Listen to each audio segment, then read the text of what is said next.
imenitoa gizani, sitaogopa kamwe. Najua mimi ni wako, unanipenda tena sana. Nuru yako imenitoa gizani, sitaogopa kamwe.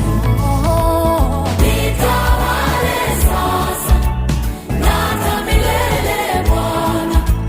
Overpower all of me the way you truly desire.